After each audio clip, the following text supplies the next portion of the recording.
Oke, halo. Assalamualaikum warahmatullahi wabarakatuh. Berjumpa kembali bersama saya di Syaiful Rizky Finansial. Di video kali ini teman-teman, pada tahun 2025 ini banyak banget orang-orang yang pengen investasi dengan harapan memiliki keuntungan yang besar. Pada dasarnya investasi itu juga ada kerugiannya loh. Nah, buat teman-teman yang ingin belajar investasi, dukung terus channel ini. Pada kasus yang ada, banyak banget yang bertanya seperti ini, Mas, bedanya investasi di reksadana dan investasi di saham itu bedanya apa? Oke, kita bahas. Yang pertama adalah cara kerjanya. Untuk reksadana, itu cara kerjanya adalah uang kamu itu dikelola oleh manajemen investasi. Contohnya seperti ini. Jika kamu pernah dengar aplikasi Bibit, ya, aplikasi Bibit ini udah terkenal untuk reksadananya. Semisal teman-teman menaruh sejumlah uang di aplikasi Bibit, nanti mereka yang akan mengelola uang teman-teman untuk dibelikan saham, obligasi, dan lain-lain. Karena di dalam aplikasi tersebut sudah banyak orang-orang yang jago menganalisa di bidang investasi saham, obligasi, dan lain-lain. Kemudian jika saham, Mas, kalau saham itu adalah teman-teman beli sendiri, jual sendiri, kemudian menganalisa sendiri. Dan secara tidak langsung ketika teman-teman investasi saham, itu teman-teman menjadi sebagian pemilik dari perusahaan tersebut. Keren lah, keren lah, keren lah. Kemudian kendali investasi. Kendali investasi. Reksadana itu kendali investasinya adalah pasif karena dipegang oleh orang lain. Kemudian untuk saham itu adalah aktif. Karena yang tadi kita sebutkan yang awal, itu adalah kita sendiri sebagai pelaku untuk membeli dan menjual di pasar saham itu sendiri.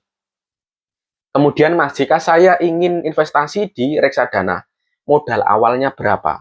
Teman-teman bisa mulai dari 10.000 di aplikasi Bibit bisa investasi langsung di reksadana dengan dana-dana cukup minim seperti itu teman-teman. Mas, tapi kalau saham gimana modal awalnya?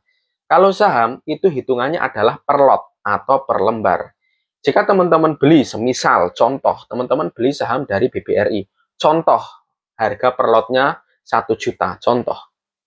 Itu teman-teman pengen beli berapa lembar? Semisal pengen beli 10 lembar dalam 1 juta. Nanti jangka 1 tahun, BBRI memiliki keuntungan sekian persen. Nah, nanti semisal teman-teman per lotnya dulu belinya 1 juta, kemudian pada tahun 2030 semisal seperti itu, per lotnya menjadi 3 juta semisal, dan teman-teman dijual pada tahun 2030, maka keuntungan yang teman-teman dapatkan ya cukup besar seperti itu.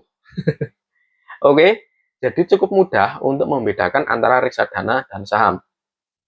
Kemudian resikonya Mas, untuk reksadana resikonya lebih sedikit daripada saham, karena reksadana ini kita ibaratnya sudah memberikan kepercayaan terhadap orang-orang yang sudah pandai menganalisa seperti itu. Kemudian untuk saham, ini resikonya tinggi, karena jika kita tidak memiliki kemampuan untuk menganalisa pasar, kemudian mencari celah untuk menjual, membeli ketika harga sedang turun, harga sedang naik, itu resiko yang akan ditimbulkan juga akan besar, dan kerugiannya juga akan besar.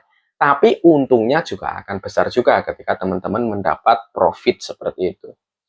Nah, yang jadi pertanyaan adalah, kesimpulannya aja gimana Mas? Saya ini cocoknya untuk saham atau untuk reksadana? Buat teman-teman yang masih merasa pemula, kemudian sibuk, tidak ada sempat waktu untuk menganalisa, kemudian mantengin layar terus seperti itu, teman-teman coba bisa investasi di reksadana. Mulai dari 10.000 di aplikasi Bibit, teman-teman sudah bisa investasi di reksadana. Kemudian teman-teman yang ingin belajar ngulik-ngulik ya, pengennya menganalisa, kemudian pokoknya pengen belajar lebih detail lagi, lebih jauh tentang investasi, mungkin yang cocok untuk Anda adalah investasi saham. Oke, jadi cukup mudah untuk membedakan antara investasi reksadana dengan saham. Oke, terima kasih telah menonton video saya.